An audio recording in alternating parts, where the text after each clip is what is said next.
बहुत समय पहले की बात है।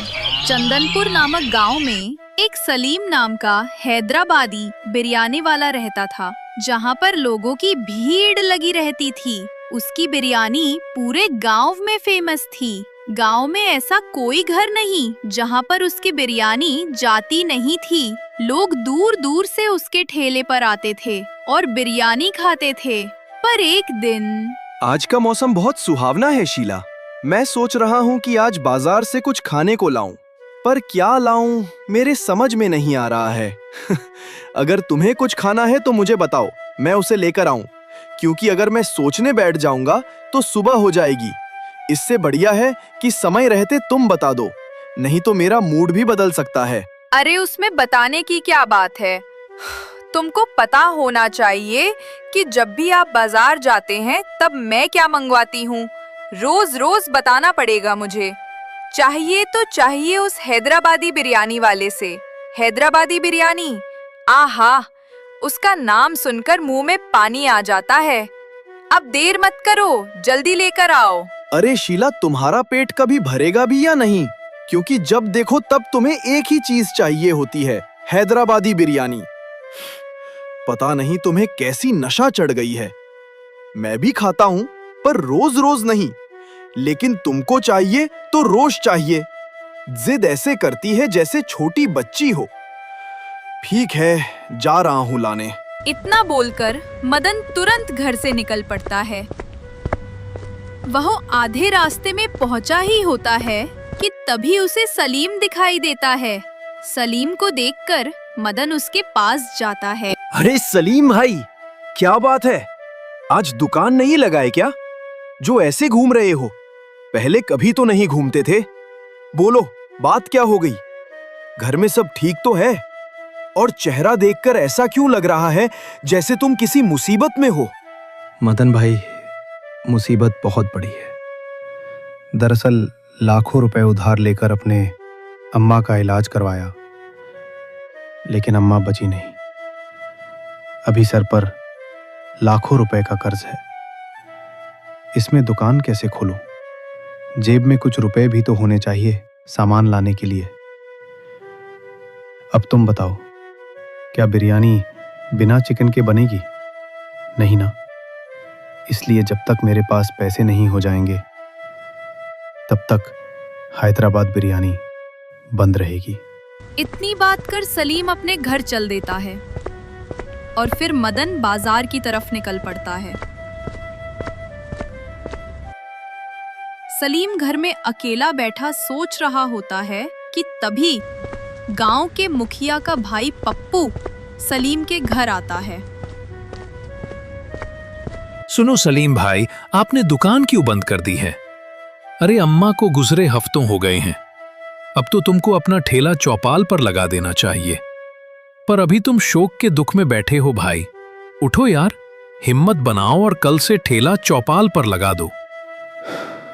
क्या छोटे मुखिया जी, आपको सब पता है कि अम्मा की तबीयत बहुत खराब थी और मैंने लाखों रुपए का कर्ज ले लिया है।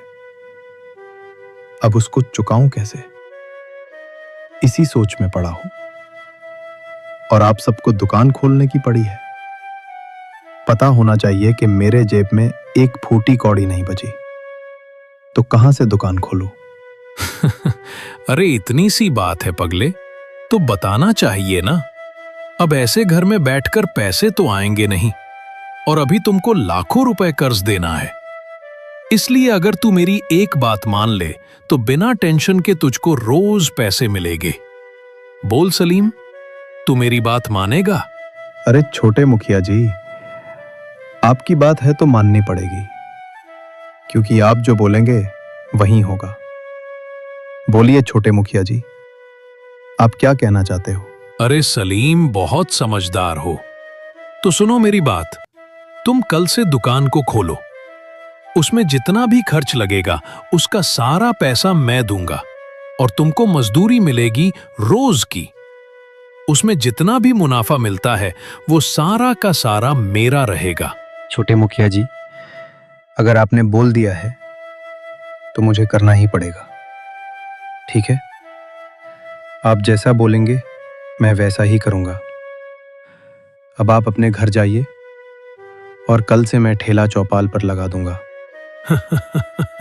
ठीक है सलीम भाई, मैं आपको कुछ पैसे दे रहा हूं जिससे आप अपने मसाले खरीद लेना। और रही बात चिकन की, तो मांस मैं तुम्हें लाकर दूंगा, रोज दूंगा तुम्हें, उसकी चिंता नहीं करनी। बस तुम्हें बनाना है तो अपनी हैदराबादी स्टाइल में बिरयानी ही बनाकर खिलाना है गांव वालों को। किसी से कुछ नहीं कहना, और ये बात मेरे बड़े भैया तक नहीं जानी चाहिए, नहीं तो इसका परिणाम तुम समझ सकते हो क्या होगा। इतना बोलकर मुखिया का छोटा भाई सलीम को कुछ पैसे देकर वहां से चला जाता है।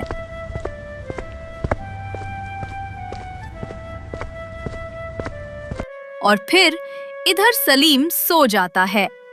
अगली सुबह होते ही सलीम बाजार के लिए निकल पड़ता है।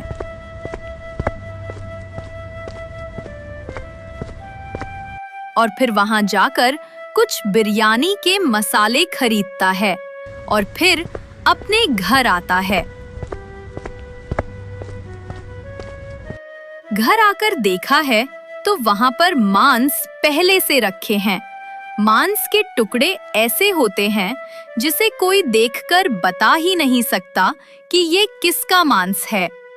लेकिन सलीम को इससे कोई मतलब नहीं होता। वो सब कुछ घर पर तैयार कर अपना ठेला गांव के चौपाल पर लगा देता है। ठेला लगाने के थोड़ी देर बाद ही, अरे सुनो जी मुझे लगता है सलीम भाई का ठेला गांव के चौपाल पर लगा है, क्योंकि उनके बिरयानी की खुशबू मेरे नाक तक आ गई। अब मुझसे बर्दाश्त नहीं होगा, इसलिए तुरंत जाओ और मेरे लिए बिरयानी लेकर आओ। हाँ, खुशबू तो आ रही है, पर सलीम से बात हुई थी। उसने बताया था कि उसके पास थोड़े भी नहीं पैसे बचे कि वो दुकान चला सके। पर अचानक से उसके पास पैसे कहाँ से आ गए? अरे तो क्या तुम इसी को सोचते रह जाओगे? मिल गए होंगे पैसे, कोई ना कोई उधार दे दिया होगा। अब ज्यादा मुझे बातों पर फंसाओ मत, मेरे लिए बिरयानी लेकर आओ। ठीक है बाबा, जा रहा हूँ। तुम्हारा गुस्सा नाक पर रहता है। जिस चीज की जिद कर दे तो लाना ही पड़ता है। अब जा रहा हूँ। इतना बोलकर मदन सलीम के ठेले की तरफ निकल पड़ता है।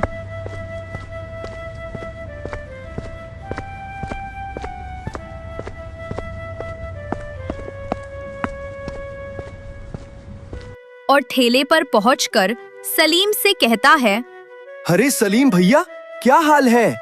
आप तो बोल रहे थे कि मैं दुकान नहीं खोलूंगा, और आज दूसरे ही दिन दुकान खोल दिए। मतलब मैं समझ नहीं पा रहा हूँ कि तुम मुझसे झूठ क्यों बोला। तुम तो मेरे बचपन के दोस्त हो, और फिर तुम पहले कभी मुझसे झूठ बोले नहीं, तो अचानक से झूठ बोलना कब से सीख गए? नहीं मदन भाई, मैंने कभी झूठ बोला ही नहीं, पर अब बोलना पड़ेगा। मतलब मजाक कर रहा था। दरअसल मेरे पास पैसे सच में नहीं है। मैं तुमसे कुछ बताना चाहता हूँ, बस किसी को बताना मत। ये बिरयानी केवल मैं बना रहा हूँ। ये ठेला मेरा है, पर इसका कमाया हुआ पैसा और सामान मेरा नहीं है। ये सब किसी दूसरे का है।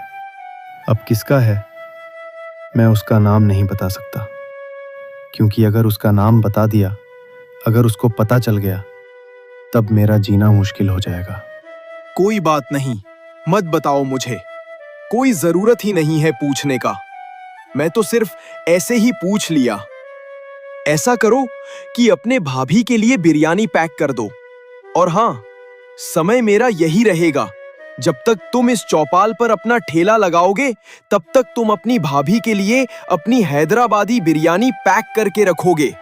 समझ में आया? मदन की इतनी बात सुनकर सलीम बिरयानी पैक करने लगता है कि तभी गांव का एक आदमी उस ठेले के पास आता है और फिर सलीम से कहता है, अरे सलीम भाई, सुबह से बहुत परेशान हूँ। पता नहीं किसने मेरी मुर्गियां चुरा ली। साला गांव में पता नहीं कहां से मुर्गी चोर आ गया।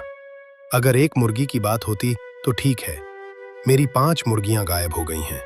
और अब मेरी अम्मा बोलती है मुर्गियों को ढूंढ कर लाओ, तभी खाने को मिलेगा। अब कहाँ ढूंढूं सलीम भाई, ढूंढते ढूंढते मैं थक गया हूं।